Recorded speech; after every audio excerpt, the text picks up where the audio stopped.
राजनीति में अक्सर कहा जाता है कि कभी कभी बड़बोलापन भी भारी पड़ जाता है दोस्तों। और उत्तर प्रदेश की सियासत में इन दिनों जो कुछ हुआ उसने इस कहावत को फिर से जिंदा कर दिया है। एक तरफ सत्ता के सबसे बड़े चेहरे योगी आदित्यनाथ, दूसरी तरफ उन्हीं की सरकार के डिप्टी सीएम ब्रजेश पाठक और तीसरी तरफ मौके पर चौका मारने वाले सपा के चाचा शिवपाल सिंह यादव। मामला दोस्तों सिर्फ एक बयान का नहीं था, मामला था संतों के सम्मान, राजनीतिक समीकरणों और बीजेपी के भीतर की खींचतान का। दोस्तों चलिए सबसे पहले आपको बताता हूं आखिर विवाद की जड़ क्या है। दोस्तों हाल ही में शंकराचार्य और उनके साथ आए भगवाधारी बटकों के साथ पुलिसिया व्यवहार को लेकर विवाद खड़ा हुआ था। यह आप सभी ने देखा होगा, जिसमें आरोप लगे कि भाई मारपीट हुई है, चोटी खींची गई और एफआईआर दर्ज की गई। ये सब ऐसे समय हुआ जब धार्मिक भावनाएं बेहद संवेदनशील होती हैं। सवाल ये उठा कि भाई आखिर आदेश किसके स्तर से आया और अगर कार्रवाई हुई तो क्या वो मर्यादित थी। मुख्यमंत्री योगी आदित्यनाथ ने विधानसभा में इस पूरे प्रकरण पर बयान दिया। उनका अंदाज बिल्कुल आक्रामक था। उन्होंने कहा भाई हर व्यक्ति हर पीठ का आचार्य बनकर वातावरण खराब नहीं कर सकता। उन्होंने मर्यादा, अनुशासन और भीड़ प्रबंधन का हवाला दिया। ये भी कहा कि एग्जिट गेट से अंदर जाने की कोशिश भगदड़ को जन्म दे सकती थी और एक बड़ा हादसा हो सकता था, और प्रशासन ने जो किया वो व्यवस्था बनाए रखने के लिए किया। लेकिन आलोचकों ने उनके चेहरे के भाव, स्वर की तीव्रता और शब्दों की कठोरता को लेकर सवाल उठाए। सवाल दोस्तों ये नहीं था कि प्रशासन व्यवस्था संभाले या नहीं, सवाल ये था कि संतों के संदर्भ में भाषा और लहजा कैसा होना चाहिए। उसी दौरान डिप्टी सीएम केशव प्रसाद मौर्य ने अपेक्षाकृत नरम रुख अपनाया। उन्होंने कहा कि भाई शंकराचार्य का सम्मान होना चाहिए, गुस्सा छोड़कर स्नान करें। हम अपील करते हैं, ये एक संतुलित, दोस्तों ध्यान देना, ये एक संतुलित राजनीतिक बयान था। न प्रशासन को कटघरे में खड़ा किया, न संतों को अपमानित किया। लेकिन यहीं पर आए दोस्तों ब्रजेश पाठक। एक कार्यक्रम में उन्होंने कहा कि बटकों की चोटी खींचना महापाप है, ऐसा नहीं होना चाहिए था। उन्होंने अधिकारियों पर अप्रत्यक्ष सवाल खड़े किए। ये बयान दोस्तों कई मायनों में संकेत दे रहा था।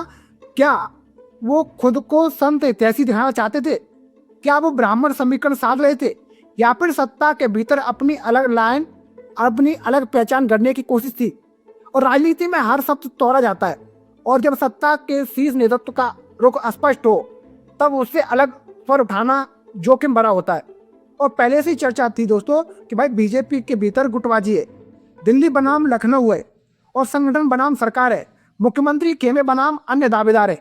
ऐसे में ब्रजेश पाठक का बयान कुछ लोगों को अंदरूनी असहमति का संकेत लगा। और दोस्तों राजनीतिक गलियारों में यह भी कहा गया कि भाई पाठक का संदेश प्रशासनिक तंत्र को था। अब दोस्तों सब कुछ ऊपर से तय नहीं होगा, लेकिन राजनीति में संदेश सिर्फ एक दिशा में नहीं जाता, उसका रिफ्लेक्शन कई दिशाओं में होता है। इस बीच दोस्तों फिर होती है मैदान में चाचा शिवपाल की एंट्री। समाजवादी पार्टी के राष्ट्रीय महासचिव शिवपाल सिंह यादव कम बोलते हैं, ये हमने कई बार देखा है, लेकिन जब बोलते हैं तो सीधा वार करते हैं। उन्होंने ब्रजेश पाठक के बयान को लपक लिया और उनका सीधा सवाल था, भाई अगर इतना ही बुरा लगा है तो इस्तीफा दे दीजिए, आप भी तो भाई उसी मंत्रिमंडल का हिस्सा हैं। ये कहना था शिवपाल सिंह यादव का। दोस्तों ये कोई साधारण बयान नहीं था, ये नैतिकता की कसौटी पर कसने वाला बयान था। अगर सरकार गलत है तो उसमें बने रहना कैसा, अगर पाप हुआ है तो जिम्मेदारी साझा है। दोस्तों शिवपाल का ये तीर सीधा लगा, क्योंकि पाठक के सामने दो रास्ते थे, या तो वो अपने बयान से पीछे हटें या फिर सरकार की सामूहिक जिम्मेदारी स्वीकार करें।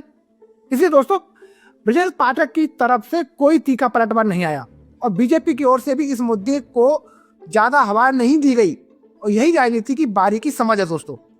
कुछ मुद्दे जितना दबे रहें उतना ही बेहतर है, लेकिन दोस्तों सपा ने इसे हिंदू बनाम सत्ता अहंकार की लड़ाई के रूप में पेश करना शुरू कर दिया। और ये नैरेटिव खतरनाक हो सकता है दोस्तों, क्योंकि बीजेपी खुद को हिंदू अस्मिता की सबसे बड़ी प्रतिनिधि मानती है। ऐसे में दोस्तों संतों के अपमान का आरोप विपक्ष के लिए बड़ा हथियार बन सकता है। दोस्तों चलिए अब बात करते हैं कि आखिर मुख्यमंत्री योगी आदित्यनाथ की रणनीति क्या है। दोस्तों योगी आदित्यनाथ की राजनीति सख्त प्रशासन, कानून व्यवस्था और स्पष्ट रूप पर आधारित रही है, और वो धार्मिक पहचान के साथ साथ नो नॉनसेंस छवि को भी साथ दें। और उनके बयान में वही शक्ति दिखी, व्यवस्था सर्वोपरि है। लेकिन दोस्तों राजनीति सिर्फ कानून से नहीं भावना से चलती है। और जब मामला शंकराचार्य जैसे पद का हो तब भाषा और व्यवहार का प्रतीकात्मक महत्व बढ़ जाता है। और ब्रजेश पाठक का बयान शायद दो संदेश दे रहा था। एक, वो संतों के सम्मान के पक्षधर हैं। दूसरा नंबर, वो सरकार के भीतर भी स्वतंत्र सोच रखते हैं। लेकिन दोस्तों ये दाव उल्टा भी पड़ सकता है, क्योंकि विपक्ष ने इसे सरकार की नैतिक जिम्मेदारी के सवाल में बदल दिया। और पाठक अगर चुप रहते हैं तो उन पर दोहरे मापदंड का आरोप लगता है। अगर ज्यादा बोलते हैं तो अंदरूनी असहमति का संदेश जाता है। चलिए दोस्तों, अब शिवपाल सिंह यादव का राजनीतिक गढ़ समझते हैं। शिवपाल सिंह यादव ने इस मुद्दे को व्यक्तिगत हमले में नहीं बदला, बल्कि नैतिक चुनौती में बदला। इस्तीफा दे दीजिए, ये वहां की जनता के बीच सीधा असर करता है और ये बताता है कि भाई विपक्ष सरकार की कथनी करनी के अंतर को उजागर कर रही है। अब ये भी जान लेते हैं कि आगे क्या होगा। दोस्तों, ये विवाद सिर्फ एक बयान नहीं बल्कि 2027 की राजनीति का ट्रेलर हो सकता है। संत समाज, ब्राह्मण वोट बैंक, हिंदू अस्मिता और प्रशासनिक शक्ति, ये सब उत्तर प्रदेश की राजनीति के केंद्रीय तत्व हैं। और बीजेपी के लिए चुनौती ये है दोस्तों कि वो एकजुट दिखे, अंदरूनी मतभेद सार्वजनिक न हो। और विपक्ष के लिए मौका ये है कि वो हर ऐसे बयान को सरकार की कमजोरी के रूप में पेश करे। दोस्तों, कभी कभी राजनीति में ज्यादा बोलना भी महंगा पड़ता है। और ब्रजेश पाठक ने शायद भावनात्मक बयान दिया, लेकिन शिवपाल सिंह यादव ने उसे नैतिक बहस में बदल दिया। और योगी आदित्यनाथ अपनी सख्त छवि के साथ खड़े हैं, लेकिन विपक्ष इसे संत अपमान की कहानी बना रहा है। दोस्तों, उत्तर प्रदेश की सियासत में ये प्रकरण एक याद दिलाता है, यहाँ शब्द सिर्फ शब्द नहीं होते, वे हथियार भी होते हैं। और जो हथियार बिना सोचे चलाया जाए वो कभी कभी अपने ही खेमे को घायल कर देता है। इसलिए दोस्तों, सवाल अभी बाकी है, क्या ये मामला यही शांत हो जाएगा या आने वाले दिनों में ये बीजेपी के भीतर की राजनीति को और उजागर करेगा। फिलहाल दोस्तों इतना तय है कि एक बयान ने सत्ता, संत और सियासत तीनों को आमने सामने खड़ा कर दिया है। आखिर में सवाल सिर्फ इतना नहीं है कि भाई किसने क्या कहा, असली सवाल ये है कि जनता ने क्या सुना और क्या महसूस किया। और उत्तर प्रदेश की राजनीति में संत समाज, धार्मिक प्रतीक और नैतिकता सिर्फ शब्द नहीं होते, ये भावनाएं होती हैं। और भावनाओं के साथ राजनीति बेहद संवेदनशील हो जाती है। एक तरफ योगी आदित्यनाथ की सख्त प्रशासनिक छवि, दूसरी तरफ ब्रजेश पाठक का संतों के पक्ष में दिया गया बयान, और तीसरी तरफ शिवपाल सिंह यादव का सीधा नैतिक वार। ये सिर्फ बयानबाजी नहीं है बल्कि राजनीतिक पोस्ट गोइंग है और आगामी समीकरणों की तैयारी है। और सियासत में शब्द तीर की तरह होते हैं, निकल जाएं तो लौटते नहीं हैं, और अगर सही निशाने पर लग जाएं तो हलचल मचा देते हैं। फिलहाल इस पूरे प्रकरण ने इतना तो साफ कर दिया है कि सत्ता के भीतर भी संतुलन साधना आसान नहीं है।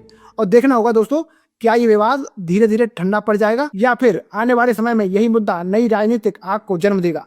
लेकिन एक बात तय है कि उत्तर प्रदेश की राजनीति में अभी कहानी खत्म नहीं हुई है, ये तो बस एक पहला अध्याय है। तो दोस्तों, मैं तो आपके साथ मुकेश उपाध्याय। अगर आपको यह हमारी जानकारी अच्छी लगी हो तो कमेंट बॉक्स में जरूर बताइएगा। जय हिंद, जय भारत।